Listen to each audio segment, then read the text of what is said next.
भगवान शिव आपके करीब में आते चले जाएंगे। अच्छा देखने की दृष्टि भी परमात्मा ने हमको दी है और बुरा देखने की दृष्टि भी परमात्मा ने हमको दी है। किसी व्यक्ति में हम अच्छाई देखते हैं तो इतनी सारी अच्छाई देख लेते हैं कि उसके बराबर दुनिया में कोई अच्छा ही नहीं है, और उसी व्यक्ति में जब हम बुराई ढूंढते हैं तो इतनी बुराई ढूंढ लेते हैं कि उसके बराबर दुनिया में कोई बुरा है ही नहीं। जैसे तुम्हारे घर की बहू, तुम्हारे घर की, बोलो बोलो जम के बोलो, बहू जब तक शादी नहीं होती तब तक पूरे नगर में डोंडी पीटती हो, इतनी बढ़िया लड़की है, एकदम गुड नेचर है,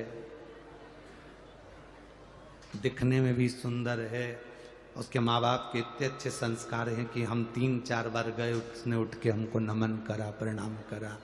उसकी एजुकेशन बहुत अच्छी है, बहुत अच्छी पढ़ाई करी, उसके माँ बाप ने बहुत अच्छा ज्ञान दिया है, सब काम कर लेती है, सिलाई उसको आती, कढ़ाई उसको आती, बुनाई उसको आती, सब। जब तुमने उस लड़की में इतने सारे गुण देखे, उस बेटी में तुमने इतने सारे गुण नजर किए, तब तुमने अपने लड़के के लिए उस लड़की को चुना। शादी के 2 साल बाद ऐसा क्या हो जाता है कि उसकी हर काम तुमको बुरा लगने लगता है? क्या?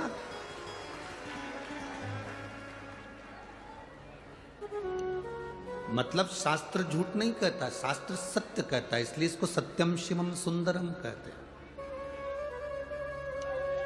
गुण देखने की दृष्टि भी हमको परमात्मा ने दी है और अवगुण देखने की दृष्टि भी हमको परमात्मा ने दी। शादी के पहले लड़की को सास इतनी अच्छी लगती है, मम्मी बिल्कुल तुम्हारे जैसा नेचर है उनका, मेरी सास का इतना अच्छा नेचर है, इतना प्रेम करती है, मेरे को बार बार फोन लगाती है, हर 2-3 दिन में फोन आ जाता है, अभी तो हमारी शादी नहीं हुई पर इतना प्रेम हमारी सास का है। फिर बहू की दृष्टि में ऐसा क्या हो जाता है कि उसको सास प्रिय नहीं लगती? सास की दृष्टि में ऐसा क्या हो जाता है कि उसको बहू प्रिय नहीं लगती? भाई के लिए अपना भोजन छोड़ देता है, जब तक भाई नहीं आता तब तक भोजन नहीं करता। धीरे धीरे ऐसी क्या दृष्टि हो जाती है कि भाई का मुख देखना पसंद नहीं करता। ये 2 दृष्टि परमात्मा ने हमको दी है, एक अच्छा देखने की, एक बुरा देखने। अच्छा भी आप इन दृष्टि से देखते हो और बुरा भी आप इन दृष्टि से देखते हो। हमारा तो शिव महापुराण में बस इतना सा निवेदन है, अगर आप किसी की बहुत बड़ाई कर रहे हो, बहुत प्रशंसा कर रहे हो, तो उसमें फिर बुराई मत देखो। गुलाब के साथ में थोड़े बहुत कांटे रहते हैं, हम गुलाब चुनने वालों में से हैं, कांटे चुनना नहीं जानते। थोड़ी बहुत बुराई सब में भरी पड़ी है। ऐसा कोई संसार का व्यक्ति बता दो जिसमें बुराई ना हो?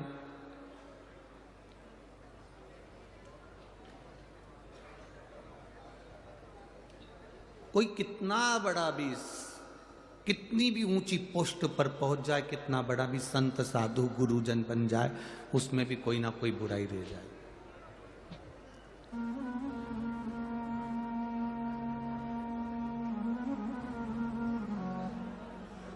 जिसमें बुराई नहीं है वो गौ माता कहलाई है।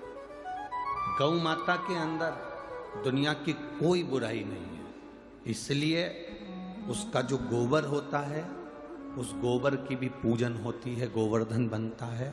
गाय का जो गोबर होता है उसको भी घर में लीपा जाता है। गाय का जो गोबर होता है उसको लक्ष्मी माना जाता है, क्योंकि उसमें बुराई नहीं है। मनुष्य में बुराई है, भले फिर वो कितना बड़ा भी संत क्यों ना हो, कितना बड़ा भी गुरु क्यों ना, इसलिए गाय का गोबर पूजा जाता है, मनुष्य का गोबर पूजा जाता है क्या? चाहे वो कितना बड़ा भी पीठाधीश मठाधीश हो जाए, चाहे दुनिया के लोग उसके चरण धो कर, दुनिया के लोग उसको अंबारी पिना रहे हो, पीतांबर पिना रहे हो, उसकी आरती कर रहे हो, पूजन कर रहे हो, तो भी मनुष्य का गोबर नहीं पूजा सकता, क्योंकि उसमें बुराई भरी हुई है। गौ माता की अंदर बुराई नहीं है, वो अपने बच्चे का दूध का हिस्सा तुमको पिला देती है, तुम्हारे लिए अपनी जान तक दे देती है, वो गौ माता।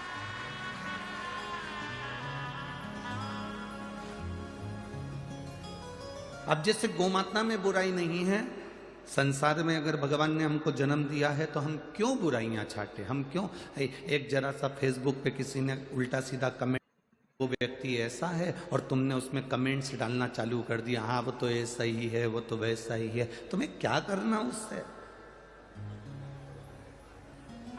अगर मेरे भोले बाबा को एक लोटा जल चढ़ाते हो तो उनसे सीखो, वो मौन रहते हैं, नेत्र बंद कर कर, किसी से कोई मतलब नहीं है उनको।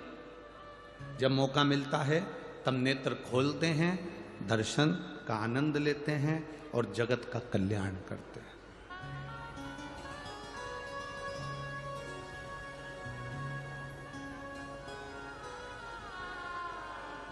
खाओ उतना जितना पचा सकते हो, कमाओ उतना जितना भोग कर सकते हो।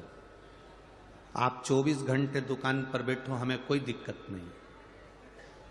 आप 24 घंटे काम करो, हमें कोई तकलीफ नहीं है, उसमें सीवर वाले महाराज का क्या घटने वाला है। और 24 घंटे दुकान पर बैठ रहे हो, सुबह 8 बजे से लेकर रात को 11 बजे तक दुकान पर बैठे हो, व्यापार कर रहे हो, कमा रहे हो, तो आपसे निवेदन है कि तुम्हारे सामने से कोई मूंगफली वाला निकले, कोई अच्छा फल वाला निकले, कोई अच्छी दुकान वाला निकले, तो निवेदन है कमा कमा कर केवल गुल्लक में मत रखना, थोड़ा अपने ऊपर खर्च भी करना। भूखे रह लेते हो और दिन भर दुकान पर लगे रहते। किसके लिए कमा रहे हो? मन कर रहा है मूंगफली खा लूं, पर ग्राहक खड़े हैं। मन कर रहा है कि सेब खा लूं, पर ग्राहक खड़े हैं। मन कर रहा है कि जाम खा लूं, पर ग्राहक खड़े हैं। मन कर रहा है कि गन्ने का रस पी लूं, पर ग्राहक खड़े हैं। ये ग्राहक तो समय पर आते रहेंगे, पर अपने शरीर का भी ध्यान दो भगवान। प्रथम सुख क्या है? जम के बोलो, प्रथम सुख निरोगी काया। अगर काया का सुख नहीं है तो कोई आनंद नहीं। ये काया अगर ठीक है तो तुमने जो करोड़ों कमाए हैं उसका तुम भोग कर सकते हो, वरना तुम 40-50 साल तक तो व्यक्ति खूब कमाता पैसा जोड़ जोड़ के रख जाता, और 45 से 50 साल का जब होता तो 50 साल के बाद जो कमाया हुआ है वो सब डॉक्टर में लगाते जाता। क्या मतलब है?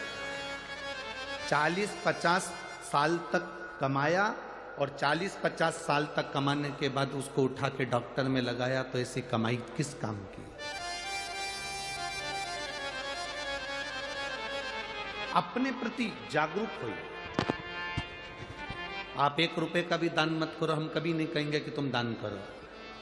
आप दान मत कर अपने ऊपर खर्च तो करो। तुम्हारा बेटा जिद करके एप्पल का फोन लेकर आ जाता है, तुम्हारा बेटा दीपावली पर 1 से बढ़कर 1 5,000 के कपड़े खरीद कर ले आता है, तुम्हारी बेटी 1 से बढ़कर 1 सूट लेकर आ जाती है, तुम्हारी पत्नी समय समय पर साड़ी खरीद कर ली आती है। केवल एक दुकान पर बैठने वाला और नौकरी करने वाला व्यक्ति एक ऐसा होता है जो 2 जोड़ कपड़े खरीदने के लिए भी 50 बार सोचता है। खेत में काम करने वाला किसान 50 बार सोचता है कि मैं कपड़े खरीदूं कि ना खरीदूं।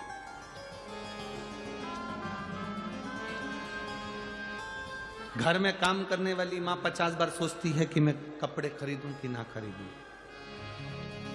थोड़ा खर्च अपने ऊपर करो। धरा का धरा पे धरा की धरा रह जाता है। अपने ऊपर खर्च। हमसे लोग कह देते हैं महाराज कथाकार को क्या इतना सोना वोना पहन के बैठना चाहिए? तुम इतना सोना वोना पहनकर बैठते हो तो हम उनको कहते हैं जजमान ने दिया नी पहने तो क्या औलाद के लिए छोड़ के जाए? आज आप स्वयं, हम दूसरे की बात नहीं कहेंगे, अपने भीतर से प्रसन्न रहना सीखो। कोई दूसरा आपको प्रसन्न नहीं करेगा। माता कौशल्या के घर में राम जी जन्मे थे तो माता कौशल्या जी ने सबसे पहला काम एक किया था। जब माता कौशल्या जी के घर में राम जी का जन्म हुआ था तो कौशल्या ने सबसे पहला काम करा था, राम जी को रुलाया था। बोलो सही है कि गलत है? स्तुति पढ़िए। माता पुनि बोली सोमति डोली तजऊ तात यह रूपा की जय शिशुलीला अति प्रिय शीला यह सुख परम अनूपा। सुनी बचन सुजाना रोदन ठाना। कौशल्या जी ने कहा, राम तुम जन्मे हो, मैंने भगवान से पुत्र मांगा था, तुम तो परमेश्वर बनकर जन्मे, मुझे बेटा चाहिए। तो भगवान ने पूछा बेटा कैसा होता है? तो के जन्म लेने के बाद छोटे हो जाओ और रोना चालू कर दो। कौशल्या जी ने जब राम जी से रोने की बात कही तो राम जी ने पूछ लिया कि मां मुझे तुम रुलाना क्यों चाहती हो? कौशल्या जी ने कहा, बेटा राम, इस पृथ्वी पर जो जन्म लेता है उसको जन्म रुलाना क्यों चाहती हो? कौशल्या जी ने कहा, बेटा राम, इस पृथ्वी पर जो जन्म लेता है उसको जन्म से लेकर मरने तक केवल रोना ही पड़ता है। मुस्कुराने के लिए तो शिव महापुराण के 5 दिन 7 दिन मिलते हैं। ये